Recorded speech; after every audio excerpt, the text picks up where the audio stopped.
After educating people for nearly 35 years on just about everything, I've learned there are certain basics to education that are either ignored or not known. Here's one of them, and no, I'm not pulling any punches.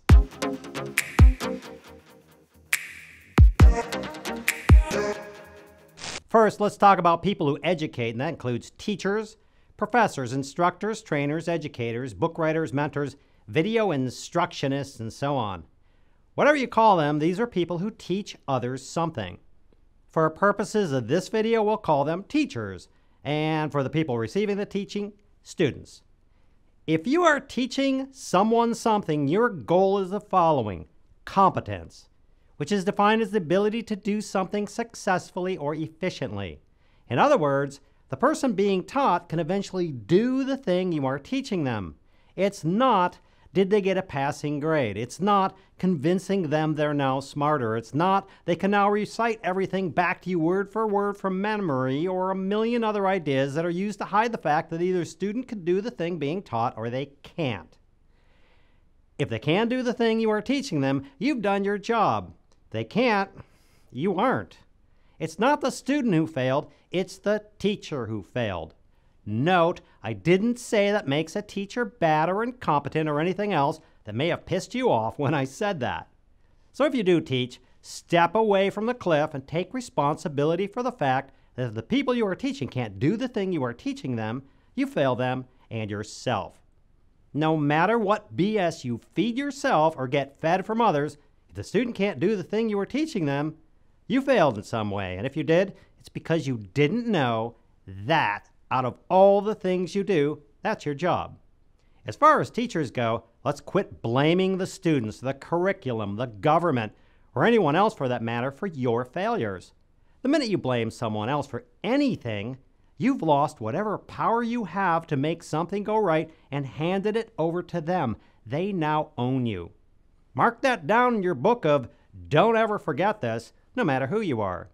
If you can't stomach that much responsibility, or worse, don't care, I suggest you get the hell out of teaching and quit trying to fool everyone that you know what you are doing, as you're hurting yourself and every single student you teach. Teachers can help create truly competent people who can do things, are sure of themselves, are sure of their abilities, are excited to work and learn and do, or, as you may have seen lately, more incompetent people who think they are entitled to an award for simply breathing. For all those teachers out there that do actually teach, I commend you on continuing your job despite a crazy world that invites you to do otherwise. As far as students go, let's quit blaming the teacher, your parents, the environment, your friends, your upbringing, or anything else for that matter for your failures. As I said, the minute you blame someone else for anything, you've lost whatever power you have to make something go right and handed it over to them. They now own you. Let's all man or woman up and put an end to this fad everyone's been eating forever called it's somebody else's fault. Own it, forgive yourself, and start doing your job. Otherwise, your attitude and emotions and ego and justified reasons will just overtake you. If you're going to learn something, then for God's sakes, go learn it for blood and quit being so namby-pamby about it. I don't care if you're 9 or 90, you, not someone else, are entirely responsible for what you learn, and the standard of whether you learned it or not is you can do the thing you learned. Walk into education with the purpose of actually learning something and finding out how to apply it in the real world. If the teacher can't tell you how to apply it, then quit trying to get out of doing the work by pretending that you're stupid. You're not. Figure it out. A student learns the words of the subject, and what they mean, learns the subject matter, applies it to what they are learning in the real world, and does it over and over until they get really good at it. That's competence. Oh, you say, but I get all A's, so I learn the subject.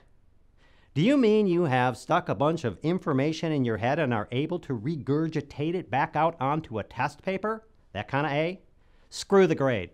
The grade is not as important as being able to do the thing you are learning. I'm not saying bad grades are okay. What I am saying is a passing grade doesn't mean squat if you can't do the thing that you were being taught, and if so, no matter what grade you got, you failed.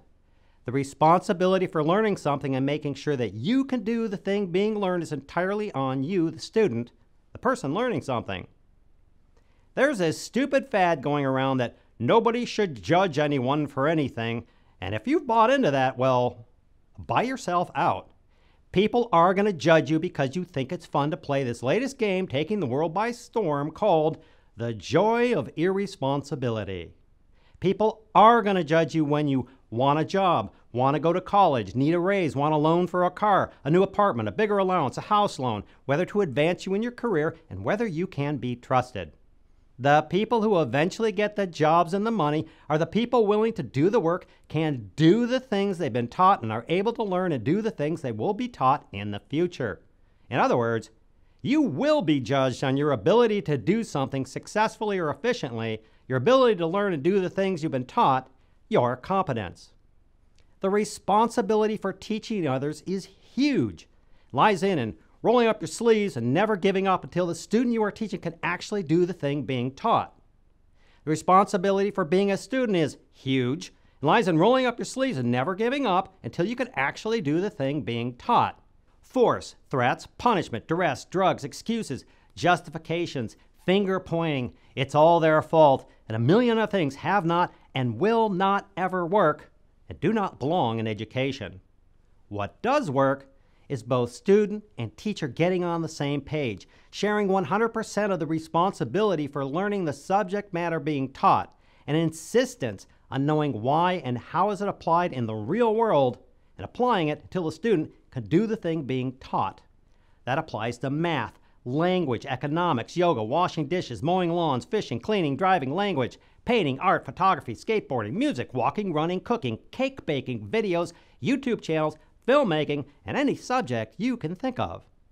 There's no better feeling than that feeling of competence at being able to do something, and no trait better admired than someone who's really competent in what they do. It's always your choice. I hope that helps. Thanks for watching, and we'll see you next time.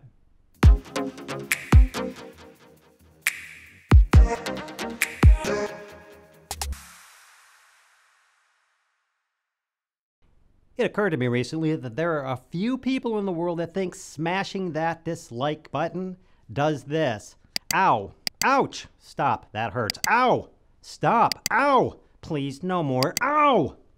Here's another one to mark down in your book of don't ever forget this. If you don't actually leave a comment on why you didn't like the video, I don't care.